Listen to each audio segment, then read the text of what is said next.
نريد لبنان ملتقى وفاق عربي.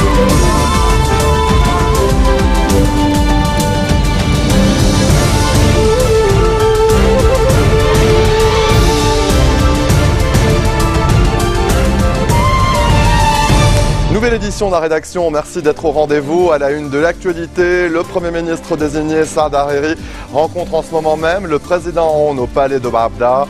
L'annonce de la formation du nouveau gouvernement ne serait plus qu'une question d'heures. Bachar el-Assad n'a pas gagné, on ne gagne pas quand on massacre son peuple. Réaction ce matin de Jean-Marc Ayrault, le ministre français des Affaires étrangères, alors qu'à Alep, l'évacuation des civils a été suspendue.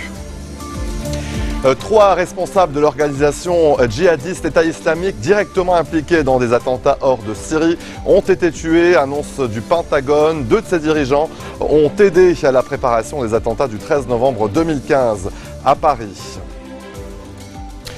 Je vous l'annonçais en titre, le chef du gouvernement, le Premier ministre désigné bientôt chef du gouvernement, Saad Hariri, au palais de Babda. Il s'est entretenu avec le président de la République, Michel Aoun. L'entretien est toujours en cours. Nommé Premier ministre le 3 novembre dernier, Hariri avait débuté dès le lendemain ses consultations en vue de former un nouveau gouvernement. Je vous le disais en titre, l'annonce de la formation du nouveau gouvernement ne serait plus qu'une question de minutes ou d'heures, en tout cas. Restez sur Futur TV, nous vous tiendrons informés justement sur l'annonce de cette formation du gouvernement. Au moment où l'administration du président sortant Barack Obama se prépare à la passation de pouvoir en janvier prochain à la nouvelle équipe de son successeur élu Donald Trump, la secrétaire d'État adjointe aux affaires du Proche-Orient Anne Peterson, de passage à Beyrouth, a transmis au chef de l'État Michel Aoun un message réaffirmant le soutien des États-Unis au Liban dans l'ensemble des secteurs et notamment militaires. Un message adressé par la secrétaire d'État sortant John Kerry. Peterson a exprimé la satisfaction de son pays suite aux opérations sécuritaires préventives menées par l'armée libanaise dans le cadre de la lutte contre le terrorisme. Elle a saisi l'occasion pour saluer également les efforts déployés par le Liban en direction des réfugiés. L'autre grand titre de l'actualité, c'est la Syrie, bien sûr. Le cessez-le-feu à Alep n'aura pas duré bien longtemps. Selon Moscou, les rebelles des quartiers insurgés auraient repris les armes ce mercredi, entraînant une réponse immédiate des forces syriennes.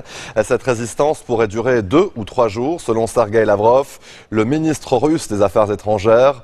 Un baroud d'honneur pour les rebelles, alors que devait commencer le processus d'évacuation des civils sous le contrôle du régime. Ethan Hadji et Juliette Lacharnay nous en disent plus. Des bus, toujours dans l'attente de leurs passagers. Dans la matinée, une vingtaine de véhicules devaient évacuer les premiers groupes de rebelles et de civils. Mais avec la reprise des combats, tous restent pour l'instant pris au piège. Les rebelles accusent les milices chiites iraniennes d'empêcher les évacuations, alors que les autorités turques pointent directement du doigt la Syrie. Nous voyons maintenant que le régime syrien et d'autres groupes qui le soutiennent tentent d'empêcher la mise en œuvre du cessez-le-feu. L'accord prévoit un arrêt des opérations militaires contre les insurgés en échange de leur reddition et la possibilité pour eux d'être escortés vers la province d'Idleb aux mains des rebelles. Mais les premiers évacués sont censés être les blessés et les civils. Dans les secteurs toujours assiégés par l'armée syrienne, certains restent terrés dans les bâtiments détruits par les bombardements, malgré les appels répétés du régime. Les terroristes ont jusqu'ici refusé de partir. Ils s'obstinent à rester ici. Alors nous leur disons que l'armée syrienne leur laisse 2 choix possibles, se rendre ou mourir. Ce mercredi à Alep, plus d'une dizaine d'obus ont été tirés par les forces pro-gouvernementales qui resserrent toujours un peu plus leur nœud autour des insurgés. Selon les organisations humanitaires, la partie orientale de la ville est dans une situation d'urgence absolue. Ce mardi, des centaines de personnes ont été conduites vers des camps de réfugiés, mais près de 50 000 civils épuisés par le froid et la faim attendent toujours de quitter les lieux. Bachar el-Assad n'a pas gagné, on ne gagne pas quand on massacre son peuple. Réaction ce matin de Jean-Marc Ayrault, le ministre français des Affaires étrangères. Après plus de 5 ans et demi de conflit en Syrie et alors que la ville d'Alep semble pousser son dernier soupir, le Conseil de sécurité de l'ONU s'est réuni en urgence à New York. L'Occident réagit avec émoi sans pour autant parvenir à réagir sur le terrain. Une énième réunion sur la Syrie pour rien, c'était cette nuit, une réunion du Conseil de sécurité de l'ONU à New York, qui a vu s'affronter une fois de plus les deux grands, américains et russes. Êtes-vous sincèrement incapable d'avoir honte? Y a-t-il au sens propre vraiment rien qui puisse vous faire honte? Des paroles qui n'ébranlent en rien le représentant de la Russie. Je trouve très étrange votre intervention. C'est comme si vous considériez votre travail de diplomate comme si vous étiez Mère Teresa. Des Russes inflexibles qui ont déjà mis 6 fois leur veto au Conseil de sécurité depuis le début de la guerre, empêchant tout arrêt des massacres perpétrés par le régime et ses alliés. Et ce matin, le ministre des Affaires étrangères n'envisageait qu'une issue militaire. J'espère que la situation dans Alep sera réglée dans les 2 ou 3 prochains jours. Je m'attends à ce que les rebelles cessent de résister dans les 48 prochaines heures. Dans ces conditions, la chute d'Alep a déjà été actée par la communauté internationale, y compris par la France. Nous, ce que nous proposons, la communauté internationale, je sais qu'on la critique, c'est de reprendre les négociations sur la base d'une résolution du Conseil de sécurité qui, elle, a été votée par les Russes, et que cette négociation, pour une transition politique, reprenne à Genève. La négociation sur l'avenir de la Syrie pourrait reprendre avec le régime de Bachar el-Assad, un régime redevenu incontournable.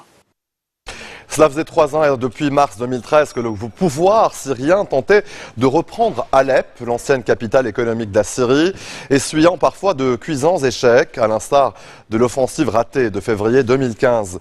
Et bien cette fois, la coupure de la dernière route permettant de ravitailler à Alep-Est en juillet 2016 et l'intervention de la Turquie qui a fermé sa frontière aux rebelles ont précipité les choses. Retour sur la bataille d'Alep avec Laure Wagner.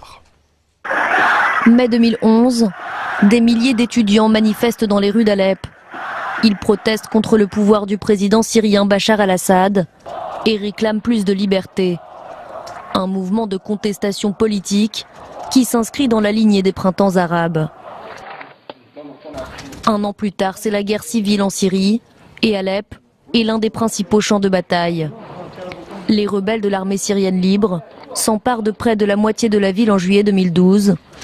Les troupes loyalistes lancent alors une offensive terrestre et l'on assiste aux premiers bombardements aériens. La ville est coupée en deux. La partie ouest, tenue par le régime où vivent 1 200 000 habitants, et les quartiers est aux mains des rebelles, où résident plus de 250 000 personnes. Les combats s'installent et s'enlisent dans une guerre d'usure. Jadis cité florissante, Alep est dévastée. Sa citadelle et son souk, classés au patrimoine mondial de l'UNESCO, ne sont pas épargnés. La population est prise en étau et vit au rythme des bombardements. L'année 2014 est la plus meurtrière du conflit. Les humanitaires déplorent des conditions sanitaires alarmantes. Plus la guerre continue, plus les civils trinquent et que, avec ou sans aéroport d'un côté ou de l'autre, il faut vraiment qu'il y ait de l'aide massive qui arrive parce que les gens sont vraiment dans la misère la plus noire. Petit à petit, le visage de la rébellion syrienne a changé. Les rebelles modérés de l'armée syrienne libre sont en grande partie supplantés par des groupes islamistes radicaux. L'année 2015 marque aussi un tournant avec l'arrivée de la Russie dans le conflit. Le 30 septembre 2015, les avions russes lancent leur première frappe aérienne sur Alep-Est. L'appui de Moscou permet à Damas de reprendre plusieurs quartiers aux rebelles. Le 17 juillet 2016, les forces du régime coupent la route du Castello, le dernier axe d'approvisionnement des rebelles. C'est le début du siège d'Alep. Les habitants des quartiers Est sont alors confrontés à de nombreuses pénuries et une flambée des prix. Le 22 septembre, Damas et son allié russe lancent une offensive majeure pour reprendre Alep. La communauté internationale évoque des crimes de guerre et demande une trêve humanitaire. Le recours présumé à des missiles au sol ainsi que l'utilisation de véhicules armés chargés d'explosifs dans une zone qui comprend plus d'1 million d'habitants civils sont absolument inacceptables et susceptibles de constituer un crime de guerre. Mais rien n'y fait.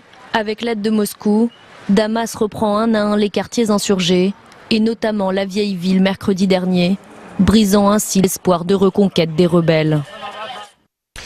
La coalition internationale luttant contre le groupe État islamique a tué 3 responsables de l'organisation djihadiste directement impliqués dans des attentats hors de la Syrie et dans le recrutement de combattants étrangers lors d'une frappe aérienne. C'était le 4 décembre dernier à Raqqa. Annonce du Pentagone. 2 de ses dirigeants, Salah Gourma et Sami Djedou, ont aidé à la préparation des attentats du 13 novembre 2015 à Paris. Les explications d'Ethan Hadji. Leur mission était de préparer des attentats en Occident selon le Pentagone. Les 3 cadres du groupe État islamique ont été éliminés le 4 décembre dernier à Raqqa dans des frappes aériennes de la coalition internationale. La pression que l'on exerce sur la ville de Raqqa fait sortir les dirigeants de Daesh de leur cache, ce qui nous permet de les tuer. Aujourd'hui, nous confirmons la mort de 3 responsables de l'organisation terroriste. Dans le trio djihadiste, un franco-algérien et un belge, tous 2 directement impliqués dans les attentats de Paris du 13 novembre. Selon Washington, les 2 cadres tués étaient des associés proches du responsable des attaques terroristes perpétrées à l'extérieur de la Syrie, un leader djihadiste éliminé lui aussi en août dernier dans des raids aériens. D'après les médias belges, le 3e homme tué appartenait à la cellule terroriste de Verviers en Belgique, dirigée par le coordinateur présumé des attentats de Paris. Après une rencontre organisée avec un recruteur en décembre 2011 à Nice, les 3 dirigeants avaient été interpellés en mai 2012 à l'aéroport de Saint-Étienne, avant de s'envoler pour Gaziantep en Turquie. Tous condamnés par le passé pour avoir voulu faire le djihad en Syrie, les 3 cadres du groupe État islamique avaient disparu des radars après les attentats de Paris et de Bruxelles. C'est un événement emblématique 2 jours après la reprise de Palmyre par le groupe État islamique. Le président français, François Hollande, a inauguré au Grand Palais à Paris une exposition qui ouvre ce 14 décembre ses grandes portes au public, ressuscitant les monuments millénaires détruits par les djihadistes. Sites éternels de Bamiyan à Palmyre, voyage au cœur des sites du patrimoine universel avec Laure Manin. Voici Palmyre, la grande mosquée des Omeyyades, le krach des Chevaliers ou Khorsabad. Comme vous ne les verrez sans doute plus jamais, ces sites appartiennent au patrimoine mondial de l'humanité, mais ils sont détruits ou sont menacés de destruction par la guerre en Syrie et en Irak notamment. Mais ici au Grand Palais, l'exposition Sites éternels permet de les découvrir et de s'en approcher au plus près. Une prouesse rendue possible grâce à l'utilisation de nouvelles technologies mises en œuvre par la société Iconem et notamment sur des terrains difficiles. Un jour, le directeur des antiquités syriennes,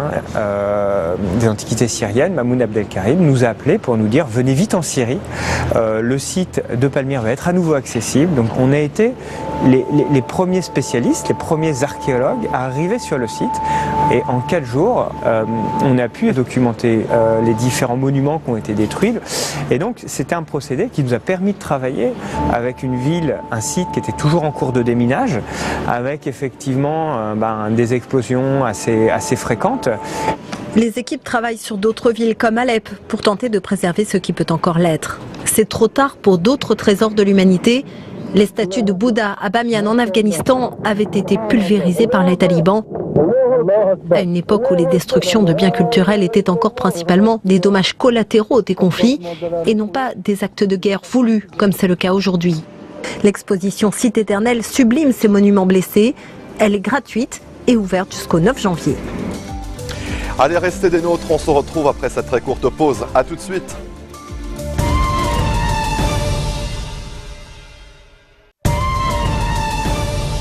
Retour sur le plateau de l'info, mission très difficile pour les chefs d'État d'Afrique de l'Ouest, alors que le président sortant de la Gambie, Yahya Jammeh, souhaite faire annuler son élection perdue. Plusieurs de ses homologues du continent tentent toujours de le convaincre de céder le pouvoir, sans grand résultat pour le moment. Florent Rodeau. Président Bouhari, le président Jammeh a-t-il été réceptif? Oh oui, très. Malgré l'apparente satisfaction du président nigérian Muhammadu Buhari, la solution est encore loin d'avoir été trouvée en Gambie. En mission dans la capitale Banjul, la délégation de la CEDEAO composée de plusieurs chefs d'État africains n'est pas parvenue à ses fins, à savoir convaincre Yahya Jammeh de céder pacifiquement le pouvoir. Une entrevue d'1 heure avec le président sortant, qui n'est qu'un début pour la présidente libérienne. Nous ne sommes pas venus pour un accord. Nous venons aider les Gambiens à organiser la transition. Ce n'est pas quelque chose qui peut aboutir en un seul jour. Il faut y travailler. La délégation ouest-africaine a ensuite rencontré Adama Barrow, le vainqueur de l'élection présidentielle, qui demande toujours à son rival d'accepter le résultat du scrutin. La présence de plusieurs chefs d'État africains sur le sol gambien n'a en tout cas pas dissuadé le président sortant Yahya Jammeh de déposer un recours devant la Cour suprême. Lui, qui avait pourtant reconnu sa défaite dans un premier temps. Pour l'opposition, Yahya Jammeh cherche simplement à gagner du temps, car la plus haute institution n'est pas opérationnelle, tous les juges n'ayant pas encore été nommés. Ce recours pourrait bien prendre plusieurs semaines. En cas de refus prolongé de Yahya Jammeh de quitter le pouvoir, la CEDEAO a prévenu, toutes les options, y compris militaires, sont sur la table. Il n'est pas à un excès près. Le président philippin Rodrigo Duterte s'est vanté publiquement d'avoir du sang sur les mains. Il a affirmé avoir personnellement tué des criminels présumés à l'époque où il était maire de Davao, une ville du sud du pays, et ce pour montrer l'exemple à la police. En octobre dernier, il avait déjà dit qu'il voulait massacrer les toxicomanes. Le récit de Pierre Leduf. Face à un parterre d'entrepreneurs, Rodrigo Duterte se montre très à l'aise. Devant de nombreux étrangers, il n'hésite pas à avouer qu'il a tué de ses propres mains lorsqu'il était maire de Davao, où il a mené une politique de lutte acharnée contre les trafiquants de drogue. À Davao, je le faisais personnellement, juste pour montrer aux gars de la police que si je peux le faire, pourquoi ne pourrait-il pas le faire ? J'allais dans Davao avec une moto et je patrouillais dans les rues à la recherche de problèmes. Je cherchais vraiment l'affrontement pour pouvoir tuer. Les défenseurs des droits de l'homme accusent le président philippin d'avoir dirigé des escadrons de la mort qui ont fait plus de 1000 victimes. Il a plusieurs fois reconnu, puis démenti avoir joué un tel rôle. Rodrigo Duterte a été élu en mai dernier sur un programme ultra répressif. Il a promis que 100 000 délinquants seraient assassinés. Hier encore, devant des expatriés philippins au Cambodge, il a tenu des propos allant dans ce sens. Il y a 4 millions de drogués dans mon pays. Comment pensez-vous que je vais résoudre le problème ? En septembre, face à une commission d'enquête sur les tueries extrajudiciaires, un ancien tueur à gages a apporté un témoignage accablant sur Rodrigo Duterte. Il l'a accusé d'avoir lui-même tué un enquêteur du ministère de la Justice et ordonné le meurtre d'opposants quand il était maire de Davao. Dans un tout autre registre, le premier épisode dérivé de la saga Star Wars sort ce mercredi sur grand écran en France et en Europe. Rogue One met en scène de nouveaux personnages et promet aux fans des réponses à quelques mystères de la série originelle. Julie Chouteau. À chaque avant-première d'un Star Wars, ils sont là, les fans et leurs costumes. Cette fois, vous ne trouverez ni R2-D2, ni Chewbacca, ni même Luke Skywalker. Le film est un spin-off, un dérivé de Star Wars.